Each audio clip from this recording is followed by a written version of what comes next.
Smoking அப்படின்னா என்ன? சிம்பிளாக ஒரு சின்ன ஒரு டெஃபினேஷன். அதாவது டொபாக்கோ இருக்கக்கூடிய ப்ராடக்டை சின்னதாக இப்படி ரேப் பண்ணி, அதாவது ரோல் பண்ணி அந்த ஸ்டிக்கை, ஸோ நம்ம பார்க்குற அந்த சிகரெட் பீடி இந்த மாதிரி அந்த ஸ்டிக்கை வந்து ஒரு கார்னரை பர்ன் பண்ணி இன்னொரு கார்னரை லிப்ஸில் வாயில் வச்சு அந்த புகையை வந்து இன்ஹேல் பண்ணி எக்ஸ்ஹேல் பண்ணுற அந்த ப்ராசஸ்க்கு பேர் தான் ஸ்மோக்கிங் அப்படின்னு சொல்லுவாங்க.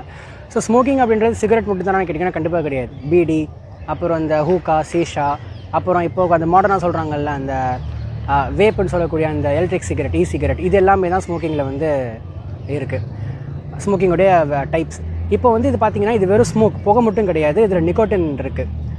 ஸோ டொபாக்கோவோட கலந்து பார்த்திங்கன்னா இதில் வந்து ஒரு நிக்கோட்டின் அப்படின்ற ஒரு சப்ஸ்டன்ஸை ரிலீஸ் பண்ணுது. நிக்கோட்டினோட சேர்த்து பார்த்திங்கன்னா சில டாக்ஸிக் கெமிக்கல்ஸும் இதில் இருக்குது.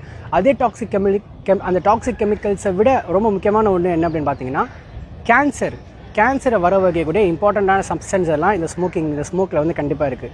ஸோ நம்ம ஒரு மூவி ஆரம்பிக்கிறதுக்கு முன்னாடி நம்ம பார்த்துருப்போம் ஸ்மோக்கிங் கில்ஸ் அப்படின்னு சொல்லிட்டு. அதே மாதிரி liquid drinking is injurious to health அப்படின்ட்டு நிறைய மூவிலலாம் எல்லா மூவிலையுமே ஸ்மோக் பண்ணுற மாதிரி சீன்ஸ் வந்தாலே கீழே வார்னிங் சிம்பிள் கொடுப்பாங்க. நிறைய மூவிஸ் ஸ்டார்ட் ஆகிறதுக்கு முன்னாடியே அட்வர்டைஸ்மெண்ட்டே போடுவாங்க. இந்த சன் டிவியில் கூட ஃபேமஸாக ஒரு ஆட் ஒன்று வரும், என் பேர் முகேஷ் அப்படின்னு சொல்லிட்டேன்னு.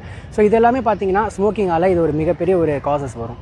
ஸோ இதனால் அடுத்து என்னென்ன பெரிய காசஸ் இருக்குன்றதை டீட்டெயிலாக நான் வந்து நெக்ஸ்ட் வீடியோஸில் எக்ஸ்பிளைன் பண்ணுறேன். For more